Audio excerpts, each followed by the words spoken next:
Before we begin, take a breath. This story doesn't rush.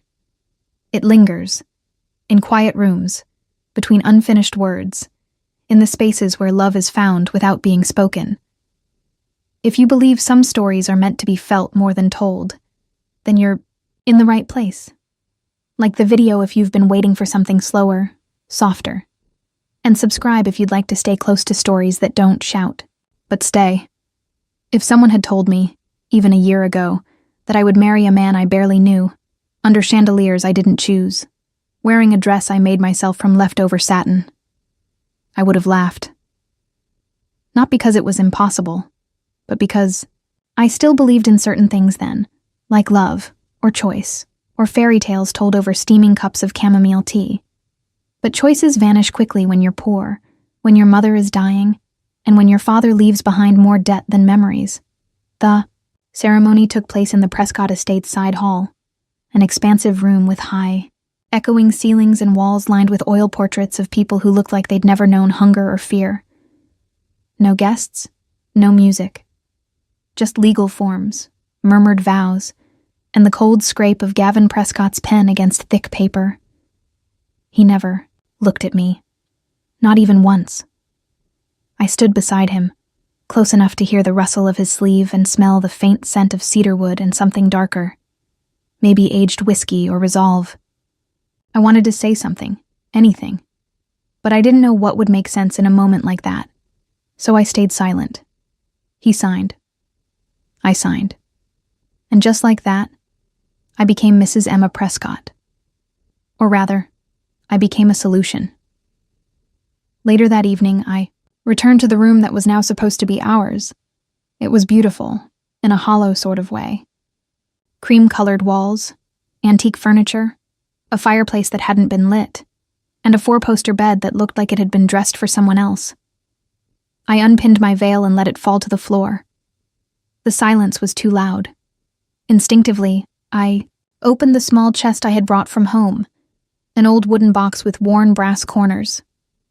Inside were simple things: a folded nightgown, a worn Bible, and a bundle of letters my mother had written me over the years. I didn't expect to find anything new. But there it was. A pale blue envelope, slightly yellowed at the edges. The handwriting was unmistakable. My mother's. Neat, rounded, always just a little slanted when she was tired. It wasn't addressed to me. The name on the front was Gavin. For a moment, I froze. My heart, already stretched too thin, pulsed like a warning bell. I read the letter by the window, under the amber light. Dear Gavin, if this letter ever finds you, I hope you remember the classroom on Maple Lane, the chipped chalkboard, the day you stayed after school to help carry books even when no one asked you to. You were 15, but you carried yourself like someone older, someone carrying too much. I saw the sadness in you even then, that need to protect the world, even when you didn't know how to protect yourself. I don't know what kind of man you became, but if you're reading this, I hope you've learned softness is not weakness. And I hope, somehow, you've found someone who sees you the way I once did. ML. My throat tightened. My mother had never spoken of a student named Gavin. She'd taught for 30 years, mostly in small public schools scattered across Vermont, and I knew she carried some stories she never shared. But this wasn't just a story. It was something more. I folded the letter carefully and tucked it back into the envelope, unsure whether to confront him or keep this secret tucked close to my chest. Gavin Prescott, the man I married hours ago, the man who couldn't be bothered to speak a word at our wedding, was once the boy who stayed behind to carry my mother's books. I looked out the window into the dark, manicured garden below. The trees swayed gently in the night breeze. Somewhere far off, a dog barked once and then went silent. In the distance, the estate's security lights glowed like distant lighthouses, cold and indifferent. The satin of my dress scratched slightly against my skin as I sat on the edge of the bed. It no longer felt like a wedding dress. It felt like armor, stitched from desperation and duty. I thought of my mother again, how she used to sing to me while brushing my hair, the tune soft and steady, how she'd squeeze my hand twice whenever I was nervous. Once for courage, she used to say, and once so you know I'm still here. Tonight, she was 5 miles away in a hospital bed, too weak to attend her daughter's wedding. And I was here, a bride by contract, a wife by circumstance. But something in that letter had stirred a quiet curiosity. A thread that, once pulled, might unravel everything I thought I knew about the man who stood beside me in silence today. Could there be more to him than the cold eyes, the firm handshake, the air of power that seemed to fill every inch of space he entered? Could the boy my mother remembered still exist somewhere in the man I just married? I didn't have answers. Not yet. Only a letter. A name. A memory that didn't belong to me, but somehow felt like it had been waiting for me all along. So I folded my hands in my lap, stared at the flickering candle on the windowsill, and whispered into the quiet room. "Who are you, Gavin Prescott, and why did you really choose me?" Outside, the wind brushed against the glass. Somewhere downstairs, a clock struck 9, and in that silent golden hour of my wedding night, with no kiss, no touch, and no promises, I felt the first flicker of something I hadn't known in weeks. Not love, not even hope, but a reason to stay curious. The morning after the wedding, I awoke to the soft murmur of rain tapping against the tall windows. The sky outside was overcast, gray, like brushed steel, and the air in the room felt still, as if the house itself were holding its breath. Gavin was gone. I hadn't heard him leave, but the room bore no trace of him. His side of the bed was untouched. The armchair in the corner sat cold, and the fire in the hearth remained as it had the night before, unlit, unused. Part of me was relieved. Another part wasn't sure what it felt. I rose, careful not to let. My feet make too much noise against the polished hardwood floors. Everything in this house echoed, my movements, my thoughts, even the silence. I padded into the hallway, down a corridor that smelled faintly of lemon polish and thyme. I found the kitchen empty, but a kettle had been left out, and someone had placed a neatly folded cloth on the counter. There was a quiet courtesy in it, like someone was trying to make the absence feel less abrupt. I brewed tea, chamomile, out of habit, and held the mug close to my chest as I wandered into the sitting room just off the foyer. It was lined with shelves full of hardbound books, their spines worn in that elegant way only old money and private schools could achieve. A room meant to be admired more than lived in. I wasn't sure why I entered. Curiosity, maybe. Or maybe I just needed something familiar in a place where everything felt borrowed. That's when I noticed the desk. A dark walnut antique tucked beneath the large window, its brass handles dulled by age. Something about it called to me, like an old song you don't realize you remember until you hear the first few notes. I placed my tea down and slowly opened the top drawer. It was mostly empty, just some stationery, a fountain pen, and a folded handkerchief. But the second drawer, that's where I found it. A small, faded photograph, barely larger than my palm. I lifted it with trembling fingers. My mother, younger. Her hair pulled back in a loose bun, her smile warm and familiar. Beside her stood a teenage boy, lean, pale, dark hair that fell just past his brow, and an expression that tried to be stoic, but failed around the edges, like someone who hadn't yet learned how to hide their sadness. Gavin. There was no mistaking it. His eyes were the same. Still were. Sharp and unreadable. But now I knew. Once, they had been softer. He stood a little too close to her in the photo. Not inappropriate, just reverent, like he was anchoring himself to her presence. I sat back, slowly, the picture resting in my lap. What was it about her that left such an imprint on people? Students, neighbors, strangers in the grocery store.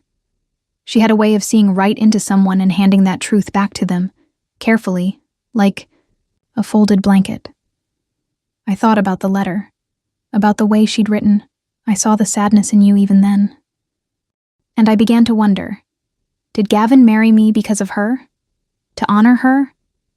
Or was it something more complicated? Something even he hadn't fully untangled? I was still sitting there, lost in the threads of it, when the butler, Mr. Claymore, I'd learned, entered the room with quiet footsteps. "Mrs. Prescott," he said gently. "Mr. Prescott will return this evening. He asked me to inform you that he'll be working late at the hospital board meeting." I nodded, too surprised to speak. "Thank you," I managed. "Also, please, just call me Emma." He smiled, faintly, kindly. "As you wish, ma'am." I slipped the photo into my cardigan pocket when he left, not quite sure why I didn't want him to see it. The rest of the day passed slowly. I made soup for myself, even though the house had staff. I wasn't used to people waiting on me. I wasn't used to velvet curtains or rooms you could get lost in. I missed my small apartment, the sound of my sewing machine, the way my mother would hum from the bedroom when she felt strong enough. That night, I visited her in the hospital. She was sleeping, pale and quiet, with her favorite blanket tucked up to her chin. I sat beside her and held her hand, watching the monitor's steady rhythm. "I found your letter," I whispered, "the one to Gavin." She didn't stir, but I kept talking. "He kept a picture of you. You must have meant something to him. You still do." It wasn't until I left that I realized I hadn't cried all day. Gavin didn't come home until after midnight. I heard the door open downstairs, the brief murmur of his voice as he spoke to Claymore, then silence. I stayed in the sitting room, lights dimmed, the photograph still in my pocket. He entered without knocking, eyes shadowed from lack of sleep or something deeper. "I didn't mean to wake you," he said, voice low. "You didn't," I replied. "I was just thinking."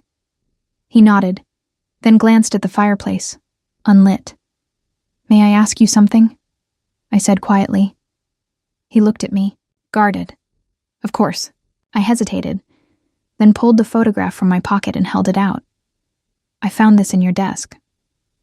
His face changed, but not in anger, in weariness. "You knew her," I said. "I did," he answered. Then after a pause, "I don't keep many things, but that I never could throw away." "Why?" I asked softly. He looked at the photo, not at me, because she was the first person who made me believe I could be more than where I came from. The room felt heavier, but not colder. "I'm sorry," I said. "About all of it." He looked at me then. Really looked. "You remind me of her," he said, voice quiet. "But you're not her. You're something else entirely. I just don't know what yet." I folded my arms. "Neither do I." We stood there, two strangers bound by a contract, a photograph, and the echo of a woman who had changed us both. He left the room first, but as I sat alone again, this time the silence didn't feel quite as sharp. The storm rolled in late that afternoon, sudden and insistent. Sheets of rain whipped against the windows, and the wind howled through the trees surrounding the estate. It was the kind of storm that made everything feel closer. Walls, thoughts, people. By early evening, the power flickered and then surrendered. The lamps dimmed. The silence deepened. I found myself lighting candles, one by one, on the long windowsills, just as my mother used to when I was a child. Back then, she'd tell me it was a game, that the dark made the house softer, more honest. Tonight, I wasn't sure I wanted honesty. I was halfway through lighting a taper in the library when Gavin appeared in the doorway. No suit jacket, sleeves rolled up. His shirt clung slightly to his chest, damp from stepping out of the storm. His presence, even quiet, filled the room. "I didn't realize you were still awake," he said. "I couldn't sleep." He nodded. "Storms used to keep me up as a boy. I'd sit near the fireplace, pretend I was somewhere else." There was no judgment in his voice, no sharp edge, just memory. He stepped closer, his shoes silent against the rug. "Would you mind if I joined you?" he asked, surprising me. I motioned to the chair across from mine. "Please." He sat slowly, as if unsure how long he'd stay. Outside, the wind moaned. Inside, the candlelight cast golden ripples against the shelves, like waves flickering over old stories. I watched him, careful not to stare. This man who had married me without emotion, who had barely spoken at our wedding, now looked like someone else entirely. Not softened, exactly, but unguarded. And I realized that in this darkness, stripped of all expectation, he didn't seem like a billionaire or a CEO. He seemed like someone who had forgotten how to be held. "Do you still think about her?" I asked. He didn't pretend not to know who I meant. "All the time," he said. "Your mother. She was the only person back then who treated me like I mattered before I had anything to offer. No grades, no money, just a quiet boy who didn't know how to ask for help." I waited. "She used to keep these little peppermints in her desk drawer," he continued, a faint smile flickering across his face. "Whenever someone had a bad day, she'd pretend they'd earned one, like it was some great honor. I got more of those than I probably should have." I let out a small laugh. She still kept a jar of those in the kitchen. Always said life was easier with something sweet in your pocket. He leaned back, the candlelight catching the lines near his eyes. "She saved me, and I never told her." "You married me instead," I said softly. Not as an accusation, but as a question. Gavin's jaw tightened. "That wasn't the plan. The marriage was practical. Your family needed help. My board wanted stability. But when I saw your name, Emma Lane, He stopped. "You remembered." I remembered everything. The silence that followed wasn't awkward. It was full, of things neither of us had words for. "Do you regret it?" I asked. "No," he said immediately, then added more quietly, "But I regret not doing it differently." A log in the fireplace cracked loudly, breaking the moment. I stood and moved toward the hearth, adding kindling and coaxing the flame. My hands shook slightly, not from fear, but from the realization that something had shifted. Behind me, Gavin spoke again. "My sister died when she was 12. Cancer. We didn't have the money for the trial treatments. My mother, she worked 3 jobs and still couldn't make it happen. After that, I promised myself I'd never be powerless again." I turned. "She was your only sibling?" He nodded. "Her name was Lily. Your mother was her teacher too." I took a deep breath, walked back toward the chairs. "You started a medical company." "Because I wanted to make sure no one else had to choose between money and survival. But somewhere along the way, I stopped seeing people as people. Everything became transactions, numbers, outcomes." I reached into my pocket and pulled out the photograph again, the one of my mother and teenage Gavin. "She saw you. Before the world did." He looked at the photo, then at me. "So do you," he said, voice barely above a whisper. That caught me off guard. I looked away, down at my hands, suddenly unsure of what to say. Outside, the storm had quieted. The wind still moved through the trees, but softer now, like breath. "I don't know what you expect from me," I admitted. "Nothing," he said. "I've already taken too much." "No," I replied. "You haven't taken anything. You gave something. To my mother, to us. Maybe you just forgot why. A pause. Then, gently, he reached across the space between our chairs and set a small silver object in my palm. A wrapped peppermint. I stole this from her desk the day she retired, he said, smiling sadly. I've kept it ever since. I looked at the candy, at him, at the fragile human thread suddenly stretching between us. Then maybe you should take it back, I said, and I placed it gently on the mantel, between the candles. Neither of us moved for a long time. The fire crackled, the shadows danced, and in that quiet warmth behind closed doors, something began to mend. Not loudly, not perfectly, but just enough to be felt. It was a quiet day, the kind that stretches slowly like the pages of a well-worn book. The rain had passed, and a pale sun filtered through the clouds, casting long, gentle streaks of light across the floors of the Prescott estate. I spent the morning tending to a window box in the back corridor, lavender mostly. It reminded me of my mother, of the scent that used to cling to her apron after long days in the garden. She loved lavender because it stood tall even when the wind came. I'd like to think I was learning how to do the same. The library was warmer now. After the storm, Gavin had asked someone to restock the fireplace and oil the old hinges. A small gesture, but I noticed. While dusting the shelves, I found an old framed painting leaning behind a stack of books. Nothing remarkable, just a watercolor of Vermont hills in early fall. I don't know what made me pick it up. Maybe the uneven way it rested. Maybe the faint edge of something tucked behind the frame. It was an envelope, worn at the corners, the paper soft from age. The handwriting on the front was unsteady, but careful. To Gavin. From Lily. No stamp. No address. Just intention. My hands trembled as I opened it, unsure if I had the right, but knowing somehow that I needed to read it. Dear Gavin, if you're reading this, I guess I couldn't say it out loud.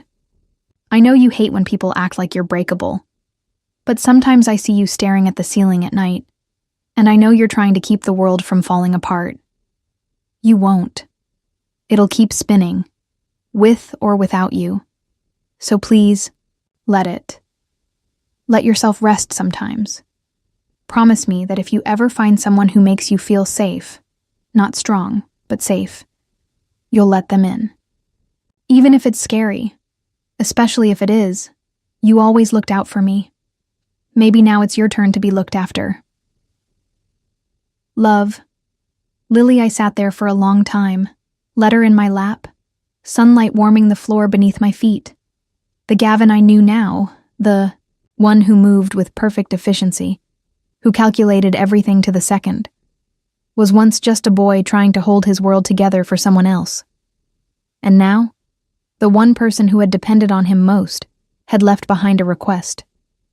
Not a demand. Just a soft human hope that he might one day let himself be loved, and it struck me.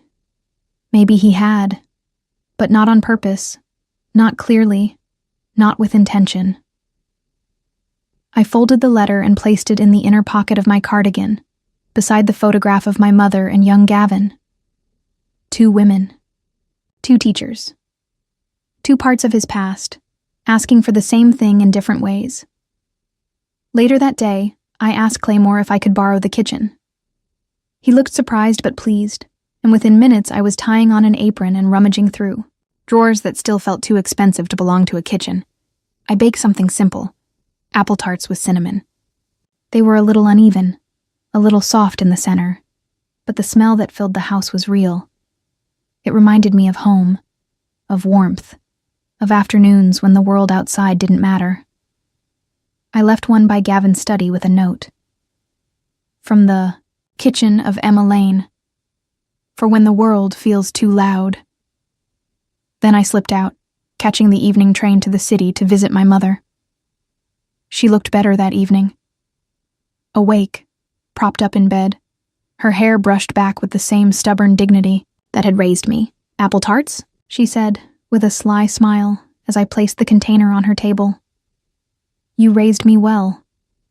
We sat in comfortable silence as she nibbled, then asked, "Has he hurt you?" I looked at her, startled. "No. Never." "Then why do you look at him, like you're waiting to flinch?"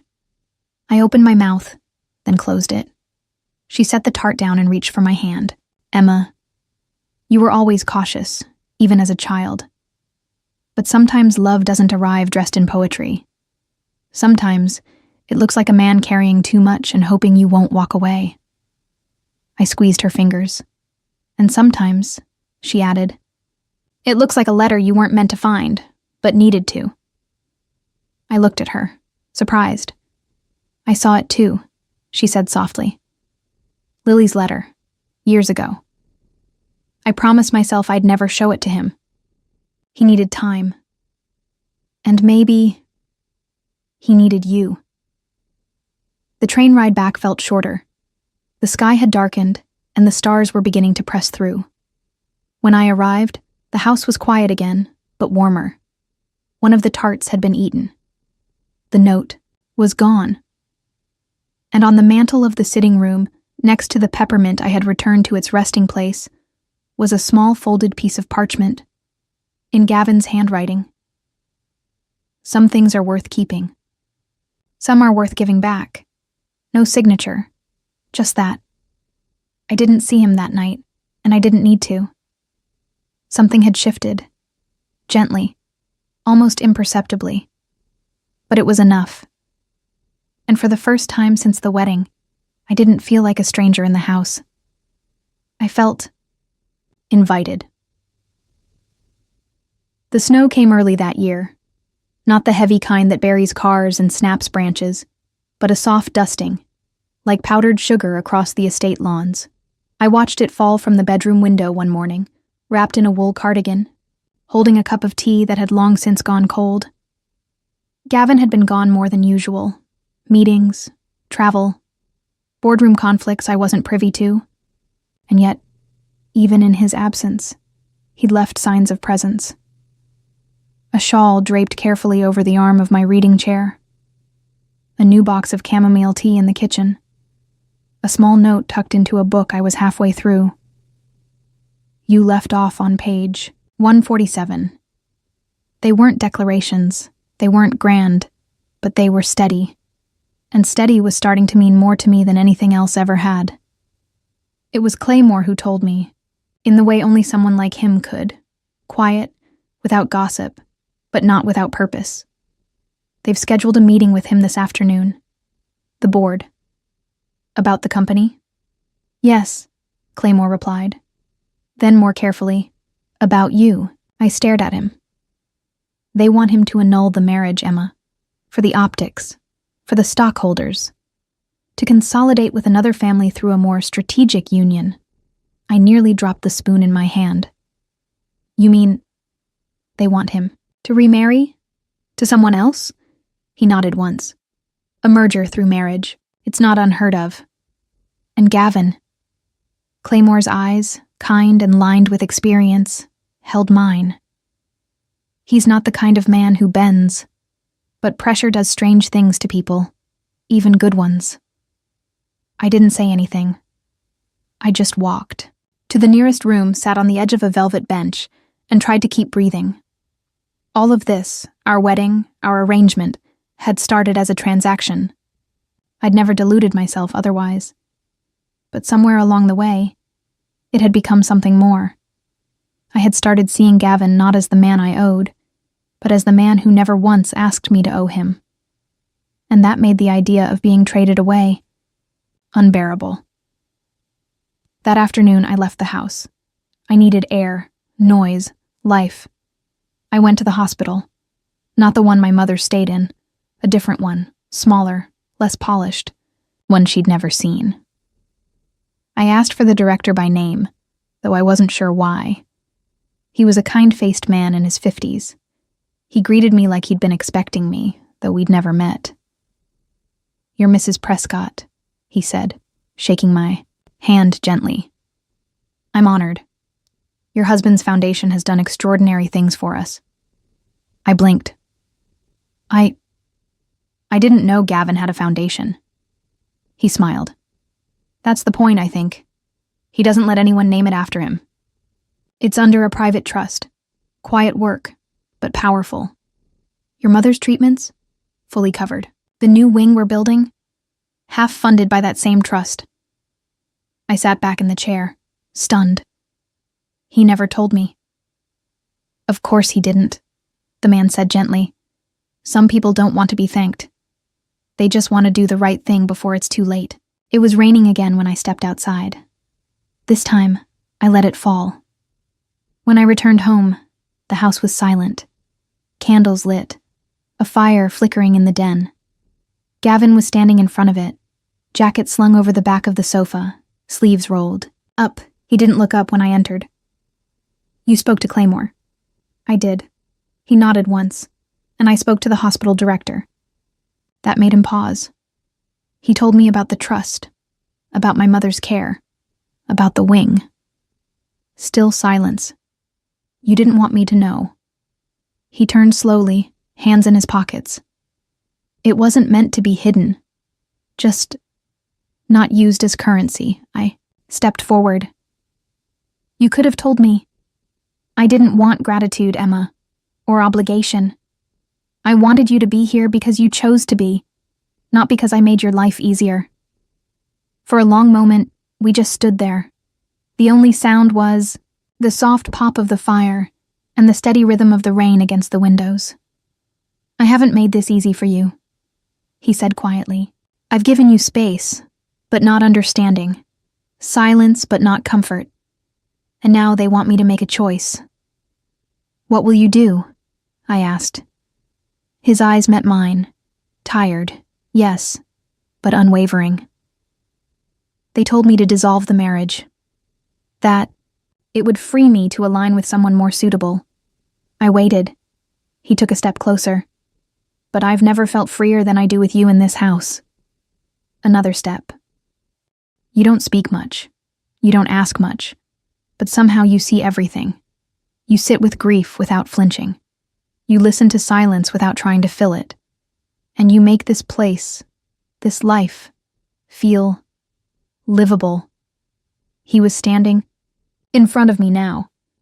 "I won't give you up to save something I don't believe in anymore," I exhaled. Gently, almost without thinking, I reached out and took his hand. "I didn't marry you expecting kindness," I said. "But you've given it anyway." He didn't smile. Not quite. But there was something soft in his face. A surrender. That wasn't weakness, but trust. "I'll make tea," I said, turning toward the kitchen. But before I stepped away, he caught my hand again. "Emma," he said, his voice quiet. "This marriage, it may have begun in silence, but I want to spend the rest of it learning how to speak to you, the right way." And somehow, under that quiet sky between us, I believed him. She began to fade in December. It wasn't sudden. Just little things at first. Less appetite, more sleep. A softness to her voice, like it had to travel farther to reach me. The nurse at the hospital used words like transitioning, like she was crossing a bridge we couldn't follow. I visited every day. Sometimes she would speak. Other times I'd just sit beside her, reading aloud from old books or folding laundry she'd never wear again. There's a strange comfort in doing small, ordinary things when the world is quietly collapsing. Gavin never asked where I went. But one afternoon I came home to find a thermos on the counter labeled in his handwriting. For long hospital chairs. Inside was peppermint tea, still warm. I carried that thermos with me the next day. I didn't say thank you, not yet. Some gestures are too close to the bone for words. That evening, my mother opened her eyes and asked for music. I reached for my phone, unsure what she meant. "No, not from a machine," she said weakly, smiling. "Your voice. Sing me something you remember." I hadn't sung in years. Not since I was a girl, and she would brush my hair in the kitchen while humming Edelweiss under her breath. But I cleared my throat, unsure and self-conscious, and began to hum the tune. Her eyes closed, her hand curled around mine. In that moment, I wasn't a wife or a daughter or a girl trapped in a life not of her choosing. I was simply hers, and she was simply mine. 2 days later, she slipped into sleep and didn't wake. I had been reading to her, one of the old poems she liked, something about gardens and time, and when I looked up, her chest had stilled. There was no drama, no warning, just stillness. I froze. For a full minute, I couldn't move. Then I lowered the book, kissed her forehead, and whispered, "You can go now, Mama. I'll be all right." It was the biggest lie I'd ever told. I stepped into the hallway, not knowing what I needed or where to go. I just kept walking. Through the elevator, into the lobby, outside into the biting wind. I didn't expect to see Gavin there. He was sitting on a bench just outside the hospital doors, a paper cup of coffee in hand, coat unbuttoned. When he saw me, he stood immediately, said nothing, just opened his arms. And I went to him. Not gracefully, not dramatically, just entirely. He held me as I shook, as the sobs came, as my knees buckled, as the part of me that had been holding everything together cracked right down the center. "I didn't want her to be alone," I whispered. "She wasn't," he said. "You were there, and I was here." We stayed like that until the cold seeped through his coat and mine. And even then, we didn't move. The house felt different when we returned. Not colder exactly, but quieter. As if the walls knew something, had been lost. That night, I made tea without thinking. I used her favorite mug. I stood at the stove like she used to, watching the steam rise. Gavin came in silently and took down 2 cups. I poured. He didn't ask me to talk. He didn't offer platitudes. He simply sat across from me, hands wrapped around the mug, and stayed. And somehow, that was enough. The funeral was private. Just a few neighbors from the old street, 2 nurses, and the minister she'd liked for his plain sermons and kind voice. I wore a simple black coat. No veil, no lace. She'd always said grief didn't need dressing up. Gavin stood behind me the whole time, close enough that I could feel the heat of his hand if I reached back. Though I didn't, not yet, but I felt him there. And maybe that's what mattered most. After the final prayer, as the others left, I stayed behind, alone with the wind and the gray sky and the flowers she'd have said were too expensive.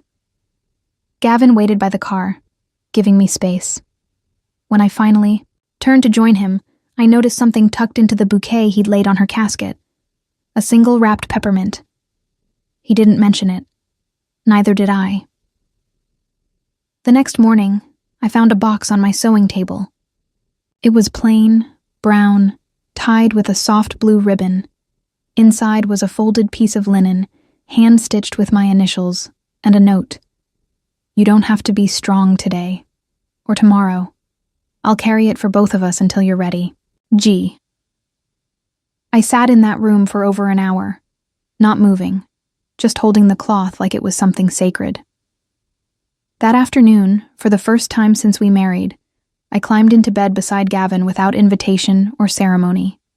Not for passion. Not for comfort, for stillness. He didn't speak. He just shifted, letting me rest my head against his chest. His arm wrapped around me like it had always belonged there. Outside, the snow had begun to fall again, light and silent.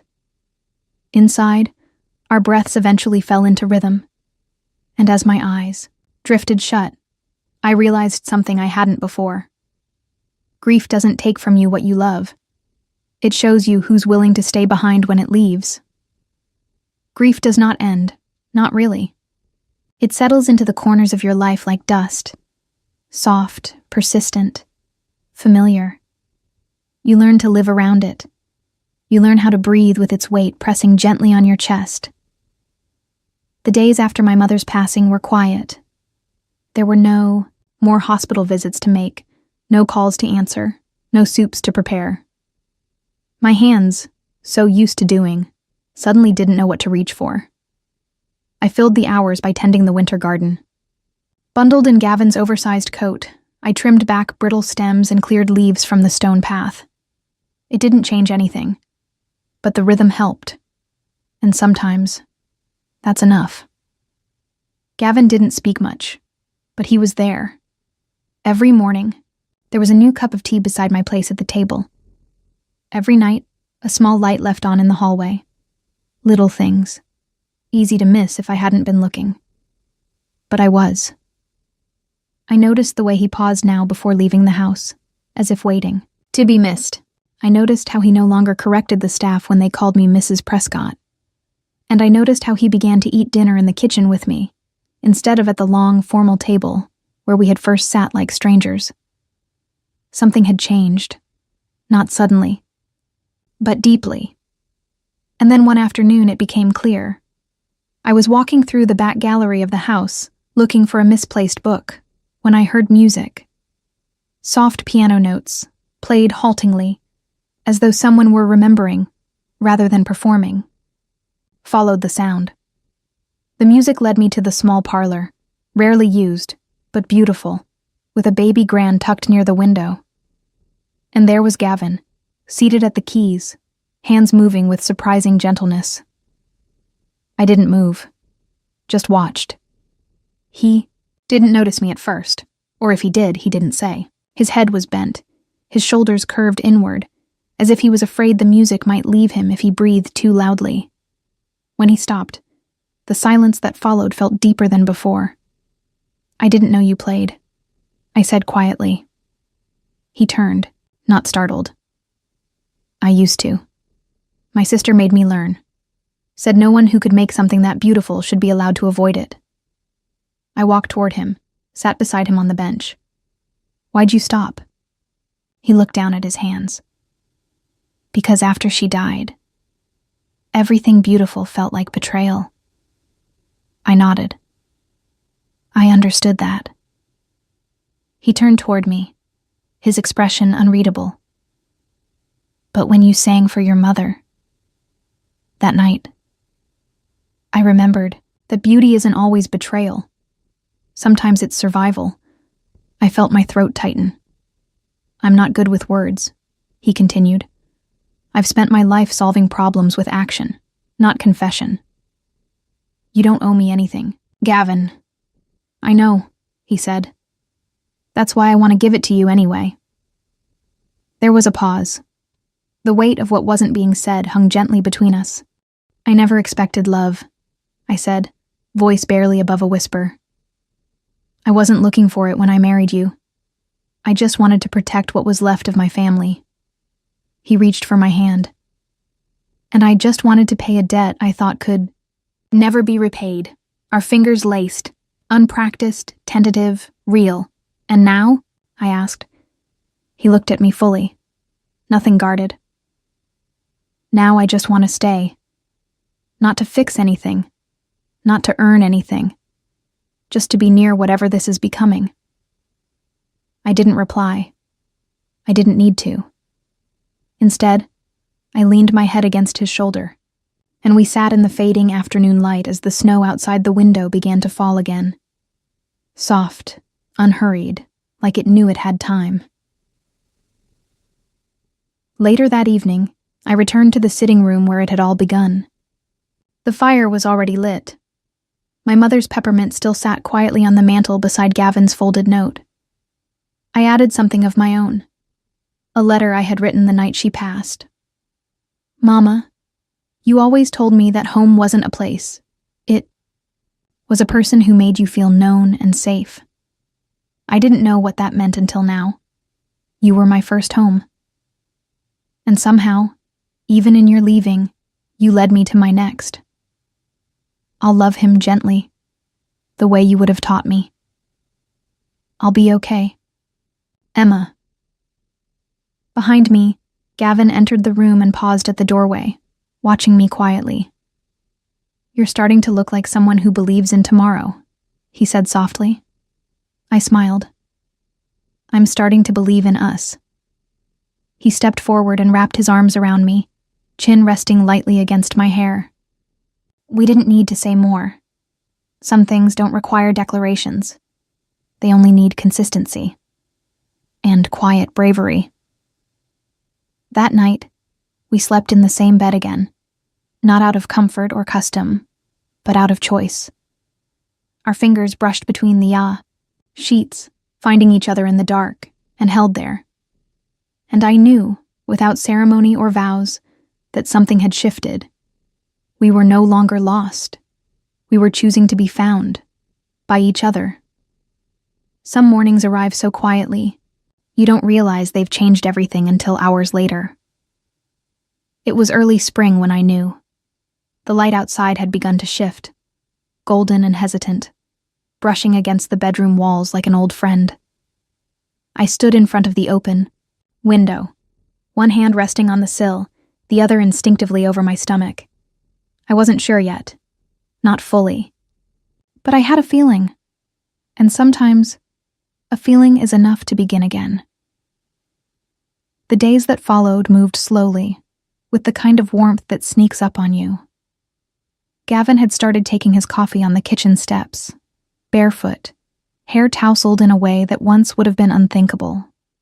I joined him more often now, wrapped in a blanket, resting my head on his shoulder, while the steam rose between us. We didn't talk about the future in grand terms, no nursery plans, no declarations. But he had started adding 2 cups of tea to the tray he brought up each night instead of 1, and he no longer asked whether I'd be staying in his bed. It had become ours. One morning, I found him in the study, bent over a folder of documents. When he looked up, there was a softness I hadn't seen before. "I've added your name to the house," he said simply. "Not because you need it, but because it already feels like yours." I walked over, took his face in my hands, and kissed his forehead. "Thank you," I whispered, "for making space." He smiled. "Thank you for filling it." That afternoon, I returned to the old cedar chest my mother had left me. The letters were still there, neatly bundled, and now worn at the folds from my fingers retracing her voice. But today, I added a new one, a blank page. Fresh ink. A new beginning. I addressed it not to the past, but to what might come. "Dear daughter, I don't know your name yet, or the sound of your laugh, or if you'll like thunderstorms or quiet mornings more, but I know this. You come from love. Not the kind that starts with sparks and dances, but the kind that grows in silence, in grief, in patience. Your father is not a man of many words, but he is a man of steady hands, quiet gestures, and a loyalty that doesn't falter. He held me up when I couldn't stand. He stayed when he had every reason to run, and he taught me that sometimes the bravest thing a person can do is remain. If one day you ask me what love looks like, I'll tell you. It looks like peppermint on a windowsill, like a photograph kept too long, like tea left warming on the counter. It looks like your father, waiting outside a hospital he couldn't enter, just so I wouldn't be alone. I hope you find someone who sees you the way he saw me, not as a burden, or a project, or an arrangement, but as a choice. A quiet yes in a world full of noise. And I hope you learn what I learned too late, that love isn't loud, or perfect, or fast. It's here, in the soft places, in the hands that stay. All my love, your mother. I folded the letter gently and tucked it into the cedar box, alongside the rest. Not to be read soon. Maybe not even by her. But it belonged somewhere. And now, it had a home. That night, as the wind curled against the windows and the fire cracked low in the hearth, I found Gavin in the sitting room. He was reading. Not a report or a file, but a worn novel, one my mother had once read aloud to me when I was small. He looked up when I entered, and in his gaze I saw something I hadn't noticed before. Peace. Not the absence of pain, but the presence of acceptance, of love, shaped by loss, and made deeper by what came after. I walked over, slid into the seat beside him, and placed his hand gently over mine. "There's something I want to tell you," I said softly. He set the book down, waited. "I think we're expecting." He didn't move, didn't speak, but his fingers tightened slightly around mine. Then he leaned forward and rested his forehead against mine, breath warm and steady. "I don't know how to be a father," he whispered. "You'll learn," I said. "You already are." He laughed, just once, low and disbelieving. "What if I get it wrong?" I kissed his cheek. "Then we'll get it wrong together." And that was it. No dramatic music, no vows under candlelight, just two people choosing, again and again, not to run. Choosing to build something out of the ashes. In the weeks that followed, the house felt different, not fuller, not louder, but alive. The kitchen smelled like cinnamon again. The garden began to show the first hints of green. And every night, as we lay in the warmth of the life we'd made, I would look at him. This man I once feared, once resented, and see only the truth. That love can be quiet, and still be everything. That family doesn't always begin in joy. Sometimes it begins in grief, in silence, in a soft yes whispered across a room full of loss. And sometimes, the greatest love stories are not the ones we set out to write, but the ones we find ourselves still writing, long after the ending we expected. If this story touched your heart, don't forget to hit like. It lets me know you're here, listening, feeling, and if you'd like to hear more quiet, meaningful stories like this one, consider subscribing to the channel. Thank you for staying until the end. I'll see you in the next story, where even the smallest moments can change everything.